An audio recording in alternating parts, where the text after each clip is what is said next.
Three มือเป็นแพ้ 2 1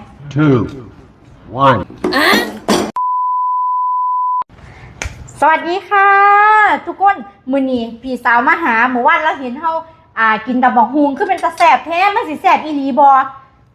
มื้อนี้ให้มาลอง มาพิสูจน์ อันนี้บ่แม่นไอ้เส้นแครอทเด้ทุกคนอันนี้บักฮุงเฮิมเล่าเดยวลาเอามาฝาก เอามาจากอิมพอร์ตมาจากจันทร์ แม่นบ่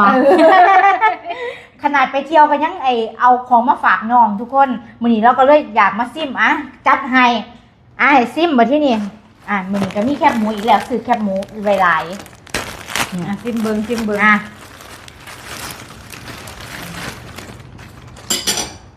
ฟังเสียงแคบหมูเขาทอดไม่ไหม กรอบมาก